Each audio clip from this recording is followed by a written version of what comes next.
रामू गांव के एक छोटे से कच्चे घर में अपनी बीमार माँ सीता के साथ रहता था। उसके पिता का देहांत बचपन में ही हो गया था। घर की हालत बहुत खराब थी। न खाने को पूरा अनाज होता, न इलाज के लिए पैसे। फिर भी रामू कभी शिकायत नहीं करता था। सुबह होते ही वह खेतों में मजदूरी करने चला जाता और शाम को गांव के अमीर साहूकार शेखर सेठ की दुकान पर बोरे उठाता था। काम से लौटते समय रामू रोज स्कूल के पास रुक जाता। अंदर बच्चे पढ़ाई कर रहे होते और बाहर खड़ा रामू उन्हें बड़े ध्यान से देखता रहता। पढ़ने की उसकी बहुत इच्छा थी, लेकिन गरीबी ने उसके सपनों को बांध रखा था।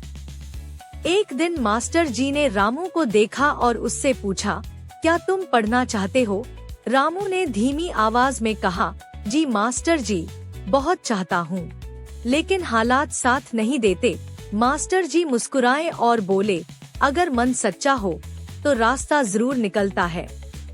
उस दिन के बाद रामू ने पढ़ाई शुरू कर दी। दिन में वह और ज्यादा मेहनत करता और रात को माँ के सो जाने के बाद दिए की हल्की रोशनी में पुरानी किताबों से पढ़ता। गांव के कुछ लोग उसका मजाक उड़ाते थे। शेखर सेठ ने एक दिन हंसकर कहा, अरे रामू, पढ़ाई लिखाई तेरे बस की बात नहीं, यही काम कर, यही तेरी किस्मत है। रामू को बहुत दुख हुआ, लेकिन उसने हार नहीं मानी। उसने मन ही मन ठान लिया कि वह अपनी किस्मत खुद बदलेगा। एक दिन रामू की माँ सीता की तबीयत अचानक बहुत बिगड़ गई। डॉक्टर ने कहा कि इलाज के लिए पैसे चाहिए। रामू के पास कुछ भी नहीं था। वह मदद की उम्मीद लेकर शेखर सेठ के पास गया, लेकिन सेठ ने उसे अपमानित करके भगा दिया। उस रात रामू बहुत रोया, लेकिन फिर उसने माँ का हाथ पकड़कर कहा, माँ, मैं मेहनत करता रहूंगा, एक दिन सब ठीक हो जाएगा। इसके बाद रामू ने और भी ज्यादा मेहनत करनी शुरू कर दी। मास्टर जी ने उसकी लगन देखकर उसे मुफ्त में पढ़ाना शुरू किया।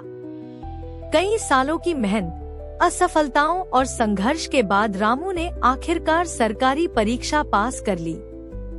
जिस दिन उसका नाम परिणाम में आया, पूरा गांव हैरान रह गया।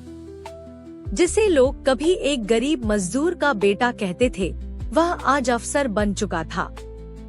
कुछ साल बाद रामू अफसर बनकर अपने गांव लौटा। वही लोग जो कभी उस पर हंसते थे, आज उसका सम्मान कर रहे थे। शेखर सेठ भी उसके सामने खड़ा था। रामू ने शांति से कहा, आज यह साबित हो गया कि हाँ,